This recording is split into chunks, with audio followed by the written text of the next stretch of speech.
2026 ခုနှစ်စီးပွားရေးအကျပ်တဲကြီးဖြစ်ပွားနေတဲ့ကာလမှာအမေရိကန်ကယ်လီဖိုးနီးယားမှာထူးခြားတဲ့ထီအစီအစီတစ်ခုစတင်ပေါ်ပေါက်လာပါတယ်။ဒီထီကန်ဆန်းမဲ့ရဲ့စီးမြင့်ကတော့ထီအနိုင်ရသူကို24နာရီအတွင်းတက်နိုင်ရင်စုငွေအားလုံးကိုယူနိုင်တယ်။ဒါပေမဲ့တနက်မသုံးရဘူးဆိုတဲ့အထူးစည်းကမ်းပါပါတယ်။2030ခုနှစ်မှာဆန်ဆိုတဲ့လူငယ်တစ်ယောက်ထီကန်ဆန်းမဲ့အနိုင်ရသွားပြီးသူ့ကိုတက်ဖို့စူးစမ်းနေတဲ့လူအုပ်ကြီးကလိုက်လံတိုက်ခိုက်လာပါတယ်။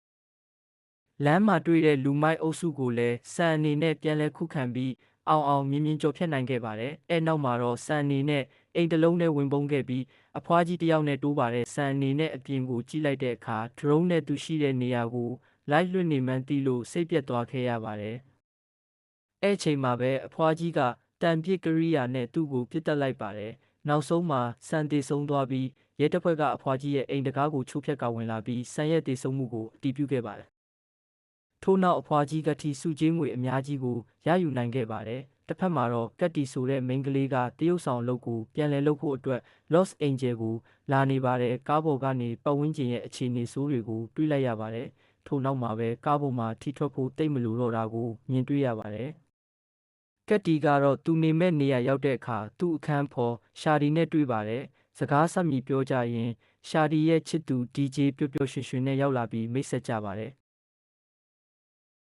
တရုတ်ဆောင်တစ်ခုအတွက်ကတ်တီဟာအော်ဒီရှင်ဝင်နေရင်ဘောင်းဘီအိတ်ကတ်ထဲကထီလက်မှတ်ကိုထုတ်ကြည့်လိုက်တဲ့အခါမှာသူမဟာထီစုကိုကန်ထူးသူဖြစ်နေပါတယ်။အော်ဒီရှင်အတွင်းကအခြားတရုတ်ဆောင်မိန်းကလေးတွေကပါကတ်တီဟာအနိုင်ရသူဆိုတာကိုသိရှိပြီးသူ့ကိုစတင်တိုက်ခိုက်ပြီးတပ်ဖို့ကြိုးစားလာပါတယ်။ကတ်တီအနေနဲ့အခန်းတစ်ခန်းထဲဝင်ပုန်းခဲ့ပြီးထိုမိန်းကလေးတွေရန်မှလွတ်မြောက်ခဲ့ပါတယ်။သို့ပေမဲ့ကံမကောင်းစွာနဲ့တိုက်ခိုက်ရေးလေ့ကျင့်နေတဲ့အခန်းဖြစ်နေပြီးတိုက်ခိုက်ရေးသမားတွေကကတ်တီကိုစောက်လုပ်နေပါတော့တယ်။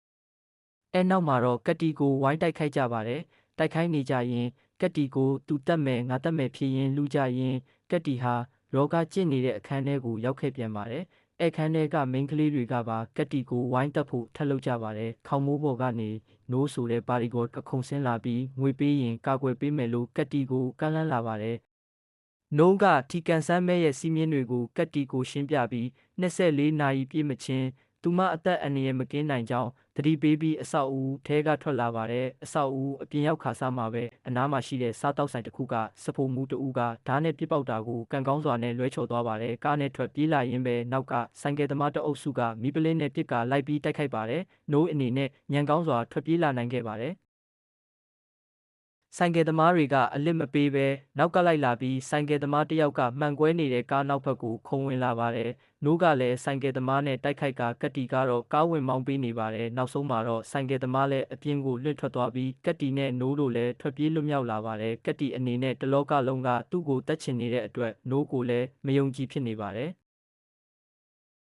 နောက်ရဲကားတစ်စီးရောက်လာပြီးကတ်တီအနေနဲ့အားကိုးတကြီးသွားပေမဲ့အဲ့ဒီရဲနှစ်ယောက်ကပါကတ်တီကိုတတ်ဖို့ကြိုးစားတဲ့အတွက်နိုးကပဲရဲနှစ်ယောက်နဲ့တိုက်ခိုက်ရင်းကတ်တီကိုကယ်တင်ခဲ့ပြန်ပါတယ်။ကတ်တီကတော့ထွက်ပြေးသွားခဲ့ပြီးမြို့အနှံ့မှာသူ့ကိုတတ်ဖို့ရှာဖွေနေတဲ့သူတွေကိုတွေ့မြင်ရပါတယ်